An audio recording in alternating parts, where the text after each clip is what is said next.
Pero kung bago ka pa lang sa aking channel, paki-like, share, and click the subscribe button and the notification bell para lagi kayong updated sa mga parating ko pang uploads.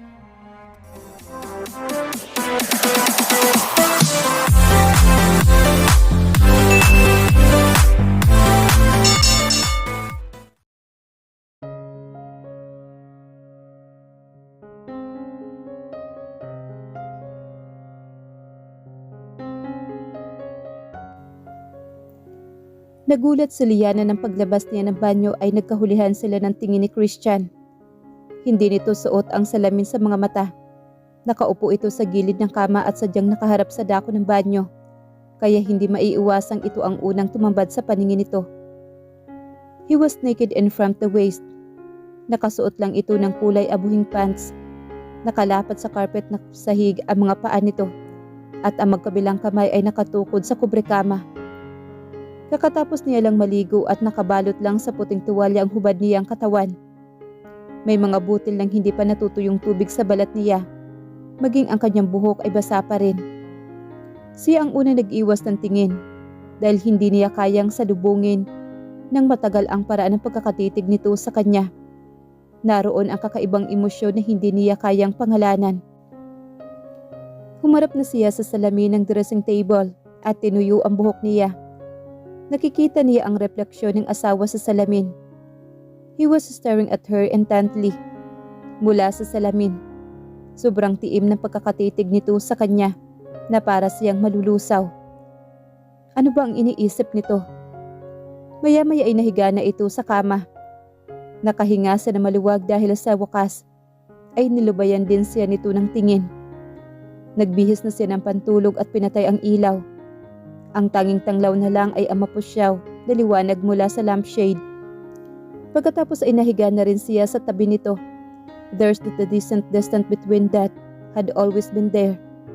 Ang distasyang pilit niyang tinatawid, pero lalo lang lumalaki ang agwat nila.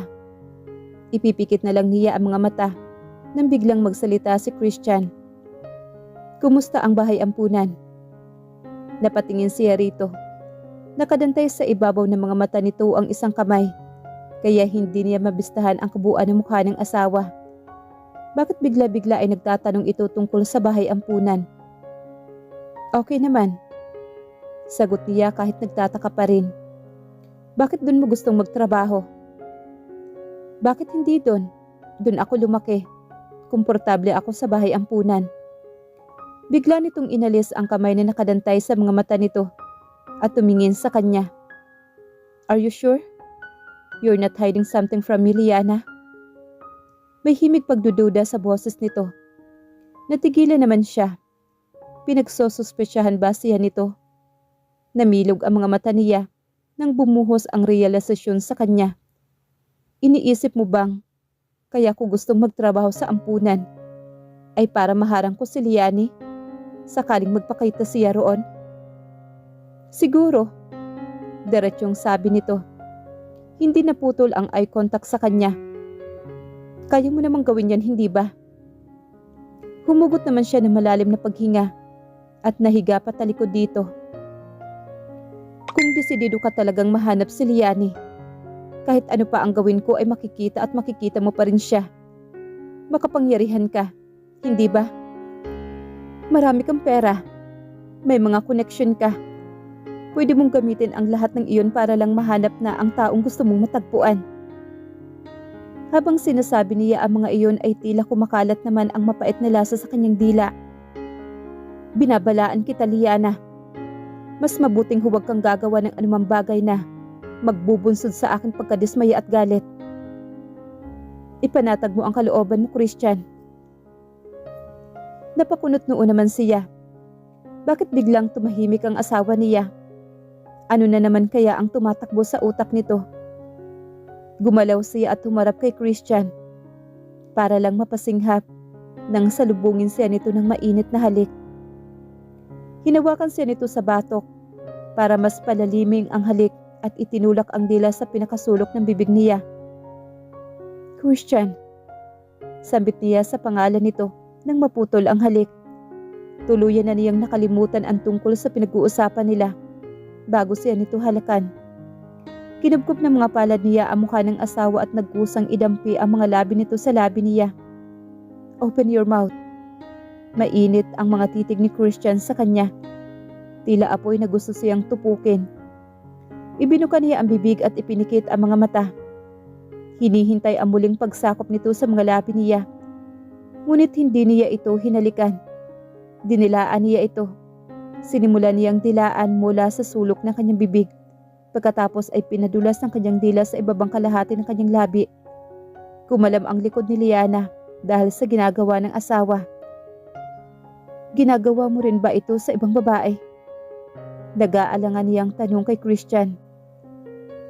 Alam mo ang sagot dyan, Liana. Maaaring hindi ako nahulog sa iyo.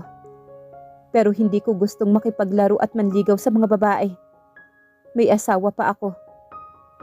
Pa rin. Pero malapit na itong maging malaya. Matagal na nga pala dapat kung hindi lang matigas ang pagtanggi niya sa kagustuhan ng asawa na wakasan na ang kanilang pagiging mag-asawa. At batid niyang malapit nang dumating ang araw na kinatatakutan niya. Ang araw na tuluyan ng tuldukan ni Christian. Ang kanyang titulo dito bilang may bahay nito. Pero habang hindi pa dumarating ang araw na iyon, ay gusto muna niyang namnamin ang init ng katawan ng asawa niya at ang ligayang dulot sa kanya na mga yakap at halik nito. Hinila niya ang sarili paupo at hinubad ang pantulog kasama na ang lahat ng kanyang panloob. Habang ginagawa niya iyon ay nakatitig lang sa kanya si Christian. Tapos ay dinampi niya ang isang palad sa leeg ng asawa at pinagapang iyong pababa. Ikaw ang nagturo sa akin, Christian. Bago niya nakilala si Christian, ay wala siyang naging karanasan sa lalaki. Gumuhit naman ang mapang-uyam ng ngiti sa mga labi nito.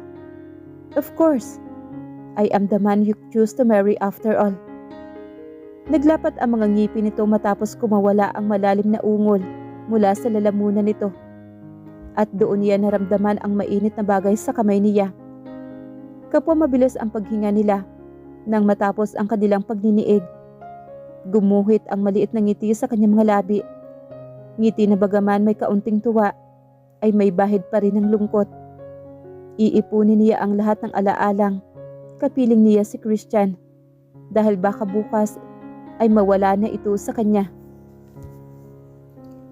Pagpasok ni Christian sa komedor ay nagulat siya nang nakahanda na ang mga paborito niyang pagkain sa mesa. Sumilip si Liana mula sa kusina at nginitian siya nito. Dala nito ang tray ng isang putahe at lumapit sa mesa para ilapag iyon. Malinis nitong ipinusod ang buhok. She also wore a classic apron over her sundress. Ang babaeng ito ay naging asawa niya. Napasulyap siya sa wedding ring na nasa palasingsingan niya. Asawa pa rin niya. Pero buong-buo na ang loob niyang ituloy ang pakikipaghiwalay dito. Maupo ka na, Christian. Niluto ko ang mga paborito mo. Hindi na. I should be at the office by 11. Late na siyang nagising dahil inabot nga ng umaga ang pagtatalik nila ni Liana. Nakakamanghangang may nahugot pang lakas ang asawa niya para ihanda ang mga paborito niyang pagkain. Gayong pareho silang napuyat. May meeting ka ba? Tanong naman ito sa kanya. Wala naman. Nagliwanag ang mukha nito at pinaghila siya nito ng upuan. Wala naman pala eh. Kung ganun ay kumain ka muna. Sayang naman itong niluto ko. Hindi ko naman mauubos lahat to. Kung sosolohin ko lang. Sige na, saluhan mo na ako. Naupo ito at hinintay ang magiging reaksyon niya. Napabuntong hininga naman siya. Tinitigan niya ang mukha nito at nakikita niya sa mga mata nito ang pag-asa. Ang dapat niya talagang gawin ay muli itong tanggihan at talikuran na. Subalit hindi niya mawari kung bakit may isang bahagi ng pagkatao niya ang nais itong paunlakan. Okay, fine. I think I should eat a little before heading to the office. Inasikaso kaagad siya ng asawa pagkaupo niya. Ito pa ang naglagay ng pagkain sa kanyang plato. Juice? Alok nito sa kanya. Okay. Nakita niya ang pagsilay ng ngiti sa mga labi ni Liana. Masarap ang pagkakaluto nito sa beef curry na paborito pa man din niya. He was clueless about she became so skilled at cooking his favorite dishes. Ang alam niya ay hindi ito ganoon kasarap magluto noong bagong kasal pa lamang sila. Ang sabi ng mga kasambahay ay araw-araw daw na pinag-aaralan ni Liana ang tamang pagluluto ng mga paborito niyang pagkain. Masarap ba? Tanong nito.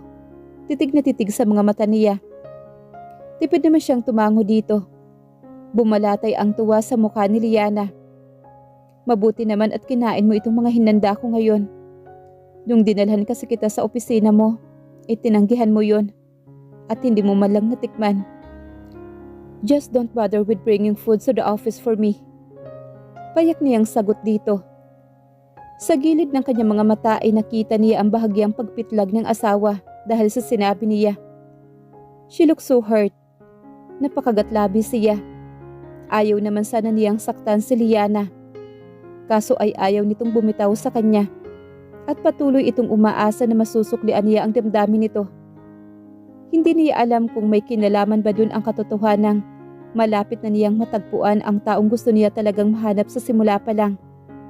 Tumawag sa kanya si Mark kanina upang ipaalam sa kanya na patungo na ang mga ito sa lugar kung saan posibleng naroroon si Liana Santiago. Bakit? Ayaw mo bang pinupuntahan kita sa opisina mo? Napabuga naman siya ng hangin at binitawan niya ang hawak na kubyertos. Liana, whether you agree or not, we are end to our marriage soon. Kaya hindi mo na kailangang magpakahirap ang ipagluto ako o dalhan ako ng pagkain sa opisina. Naging matigas si Liana, kaya bumabagal ang proseso ng annulment. Kung hindi sana ito nagmamatigas, ay baka mas mabilis ang pag-usad ng pagpapawalang bisa sa kasal nila. Kaso ay ayaw nitong makipagtulungan para mapadali ang lahat. Napayuko ito. Gusto mo ba talagang makipaghiwalay na sa akin, Christian? Nagangat ito ng mukha at tumambad sa kanya ang nag-uulap nitong mga mata. Hindi na ba talaga natin pwedeng subukan na ilaban pa itong pagsasama natin? Puno ng pagsamo na wika nito. What are you talking about, Liana? Itinulak niya ang plato niya. Ano ba ang gusto mong ilaban pa? Na ang kasal na ito, sa simula pa lang ay hindi totoo. Kung hindi ito nagpanggap na apo ni Tatay Natoy, ay hindi dapat sila nakakulong sa pagsasamang ito ngayon. Kumuyom ang mga kamao nito. Hindi totoo. So ano na lang pala itong pagsasama natin? Laro lang, Christian. Madalas tayong magsiping.